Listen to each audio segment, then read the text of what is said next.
Hi, everybody. It's just me. I've been thinking about some things lately. I know that people that really know me as a person know that for many years I was a very uptight, and still to some degree I still am, but I was very rigid in a lot of the ways I felt and thought and my actions. There was black and white, no gray.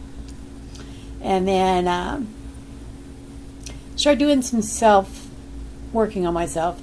And then 8 years ago, I had a catastrophic event happened and changed everything that I ever thought. Changed the whole foundation of who I was. So it sent me, I was very lost for a really long time, still 8 years later trying to figure out some things.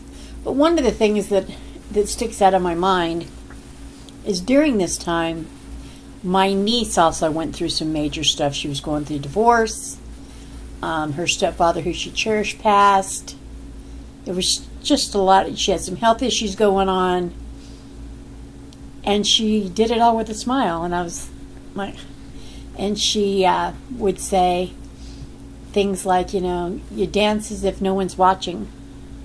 And they have a place that we always call the compound up there at her place. And she'd have the music blasting. And she would just start dancing like no one was like she just didn't have a care in the world. And she is very type A personality too, woman with a mission type thing.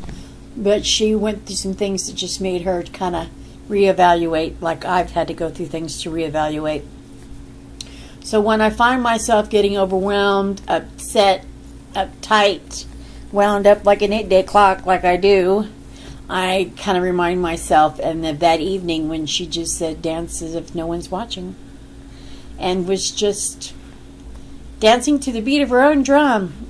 And no matter how much to rules you want to be, how rigid you want to be in your life, things happen that you cannot control. And when you can accept that, which was the hardest thing for me, that you cannot accept, you cannot change things. There's some things in life you just can't change. You can change how you react to things. You can change how you view things. You can change how you let things in your heart. Those things you can change. But there are some things that happen that you can't. And the trick is to how you're going to let it define you, or are you going to let it define you? And I'm still learning how.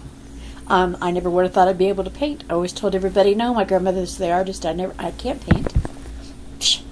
My friend Dusty goes, well, have you tried?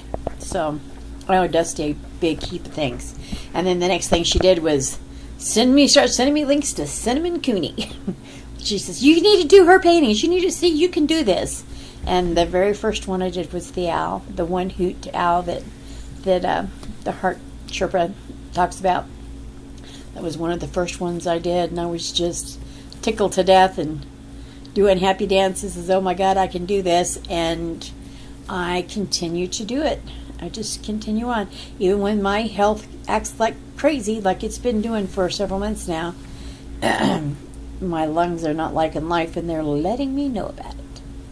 So just had to take a break, and now I'm missing my painting and my creativity so much. I've got to do that. That's where my passion and heart lies, and it doesn't require me walking around to do it. I can turn on my computer, I can sit in my little art studio that I've made up, and I can create, and it doesn't require me walking. Therefore, it helps with my breathing, because right now my breathing is not liking me so much. That's another thing I can't control. I can manage it to a degree, and that's what we're working on right now. Working with my doctor, we've done some changes to see if we can do that. At any rate, just rambling here, but Cheryl, I want to thank you for teaching me dance as if no one's watching.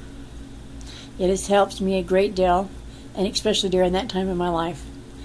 It was a godsend, and it helps you through your tough times that you were going through. And when I start feeling weird, or uptight, I think of that. And it helps me go on. And there is something in my throat, so I'm going to get off now. I will talk to y'all later. Bye.